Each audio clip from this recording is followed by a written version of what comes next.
skiers, I'm Jeff from skiessentials.com. I'm Bob, how's it going? We are back on snow at Stowe. We've really been back on snow for what, a couple weeks now? Yeah. It's amazing. Just an unbelievable start to the season here. And I really enjoy these early season on snow reviews. Last year we talked a lot about how we kind of let the conditions dictate what skis we reviewed. And it's just a little different this year with such an early start and really good terrain, really good snow.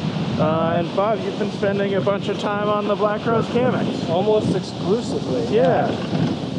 So before we get into any details, just general thoughts on the Camox.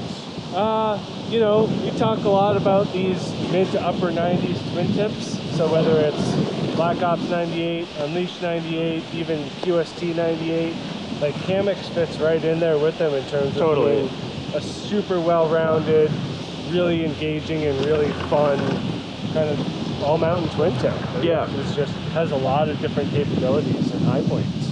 Yeah, and it seems like pretty perfect for, maybe not perfect for the conditions that we're skiing or that we have been skiing, but kind of perfect for like early season legs. Yeah. Like making a bunch of different style turns, kind of just like getting yourself back in the swing of things. Totally. And like it has, like, I'd say the difference between those other twins is that it has a little bit more pop, a little bit more energy, a little bit more snap. Good amount of camber in there. And And so like I think those things are really useful for what you just said, like getting your turns back and kind of having the ski kind of help you out in that regard, and it's not too demanding. You know, like you were on your Unleashed 98 and like you opening felt that was a little heavy. And like I don't feel that way about the Camox. I feel like you get the nice energy with a reasonable amount of weight. No, I think you're spot on there. Pretty darn versatile too. You know, talk about like versatility in a ski. What are we, 97 underfoot in Camox? 97, yeah, and like one of the other defining characteristics is a slightly longer turn radius, so 20 meters. Yeah. And that kind of puts a little bit more onus on the skier to shape and dictate the turn style. Yeah, I mean, I think that's part of the appeal. Yeah, totally. That it does, and you know, kind of the downside is that it doesn't like hook you into a turn. You know, kind of that taper of the QST 98 or like the metal of the Unleashed is a little bit more doing the work for you. This is a little bit more skier oriented. Well, we just came down a run with a lot of ungroomed snow, which is awesome for November 28th. How do you feel about switching it up and just coming down this north slope swath right here? Yeah, I've been feeling a little more confident standing on my edges, so we'll see how it goes.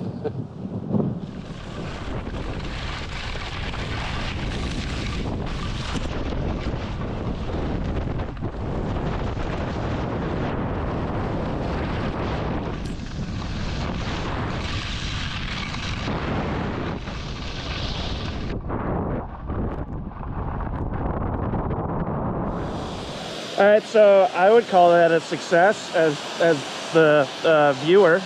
Yeah, and like fortunately we just got a bunch of snow yesterday. I know the conditions have like drastically improved. Yeah, if we did that a few days ago, it might have looked a little differently. Yeah. You know, 97 underfoot, no metal. It's not going to hold that great on ice, but for those softer, dare I say, packed powder at the end of November conditions, like pretty darn good. Yeah, totally.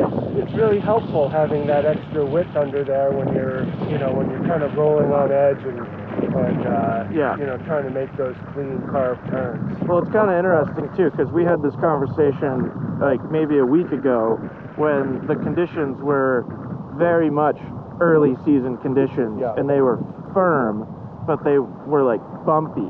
Right. And we had this conversation of like, well, sure, in theory, a like stiff, torsionally stiff frontside carving ski would be better, but it would be terrifying because the surface was so like uneven and unpredictable. Yeah. So it's almost like, in those situations, it's almost better in a lot of ways to be on something that is a little wider, that doesn't have as much torsional stiffness. Like, let the ski kind of be loose and wander, so it's not not as harsh and not as much bite. Could definitely notice that longer turn radius. Even this is the 180, Yeah. which I would opt for the longer. Yeah. But yeah, even in the 180, you can feel it want to kind of attack the fall line a little Sure. bit more, which I appreciate. But I would say it didn't look like it was so stiff that you couldn't bend it. No. Like a couple turns in there, you snapped it right into a shorter radius arc. Yeah, and that's the fun, is the variability of the turn Yeah. and styles, and Totally. even on kind of that ungroomed stuff that we're on, just the ski's ability to switch it up and notice. Yeah. Even at this width, I think is really valuable. I think so too. Is it my turn? Yeah, you can have a turn. Okay.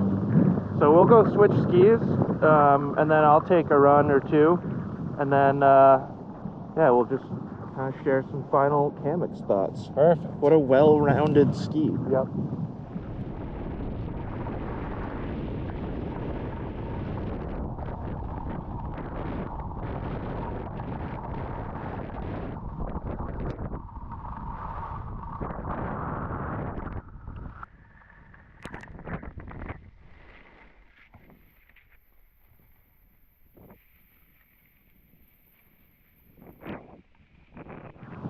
All right, Jeff. Pretty similar run. Nice mix of on trail, off trail. Yep. Really kind of putting this thing, I think, through what it's meant to do. This guy just did a sweet jump. Oh, I missed that. Right there. Yeah. This is really fun. So I don't know if people noticed before, probably not, because they probably couldn't see my feet, but I was skiing on the Candide 101 when I was filming you. This is noticeably heavier right off the bat, and there's some substance to these things. What I thought was most fascinating about that run is skiing the ungroomed stuff on hayride felt way easier and way smoother than trying to make turns down this groomer right here.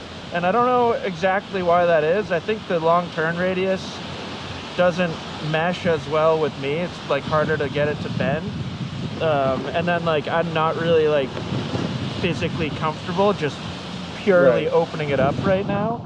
Partly because it's still early season and I can feel it in my legs, and then partly because it's like, at least down here where it got more groomery, it's kind of like chundery. Like my run was smoother, yeah, even after the course of like 2 or 3 runs. There's some like kicked up big granular chunks in there that was definitely throwing me off.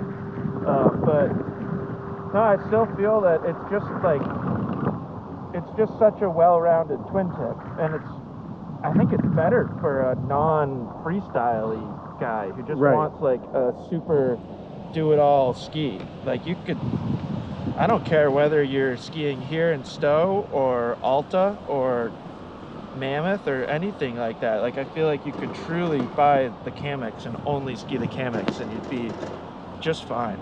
Like the long cut, there's not a ton of rocker, right? Right. But the long radius and just how straight it is through like this section of the ski, that makes it like really boosts its soft snow performance and just general overall soft snow versatility. So yeah, pretty sweet. Yeah, no, I'm psyched that like I kind of hooked into this one for the early season conditions here, because it's kind of mix of stuff, and that's kind of what you want. Yeah, I will say that I could do with them being 100 grams lighter. You got the demo bindings on there. No, there's a little exception here, there's a lot but going on. I mean, that would probably account for 100 grams right there. Yeah. Just take the demo plate off, and then we're probably right where I would want to be.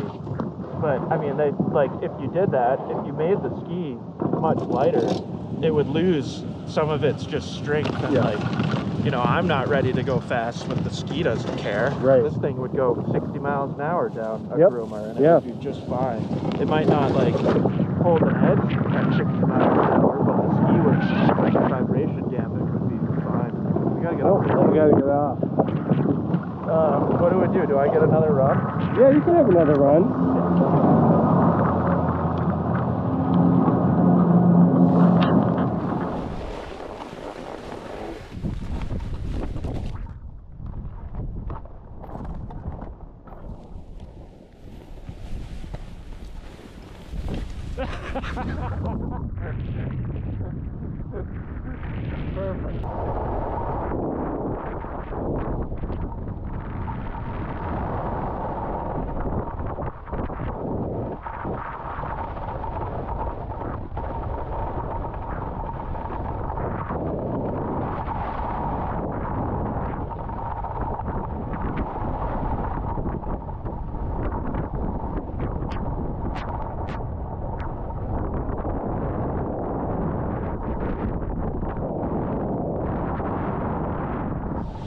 Yeah, that was really fun. It's always really fun for me to get back on a ski that I've skied many, many times before and kind of like relearn personality. Yeah, especially when we've been on a number of competitors, like over the past few years. Totally. You know, a lot of new skis, like almost like following what Black Crows did with Camox. Yeah. And just kind of, I don't want to say reinventing, but progressing upon this mid to upper 90s twin tip. Yeah, I think my general assessment, at least for me personally, is I prefer them in ungroomed snow. Okay. Like even just coming down Tyro right now was really fun, just kind of bouncing around and just letting the ski kind of do its thing. Yep. On a groomer, I feel like I at least have to work kind of hard to get it to do its thing, but fantastic ski. I know you were enjoying it with the kids. Again, another thing it does well, you know, like it's hard to go out and say like this is the best carving of the twin tips or this is the best floating, but in terms of checking a lot of boxes, I can't think of too many better options, you know. No, and that's maybe a good way to end it, is like, I don't think it's the best at anything in the twin tip category, but it's at least, it's like among the top 25% in like every category. Right. Yeah. Or that's at least how it feels. So, one last thing to do here, Bob. We gotta go slide those rails. Yep. So let's do that. As usual, let us know if you have any Camox questions. Love answering Camox questions. Yeah, so wish me luck, and then we'll talk to you soon. Yep.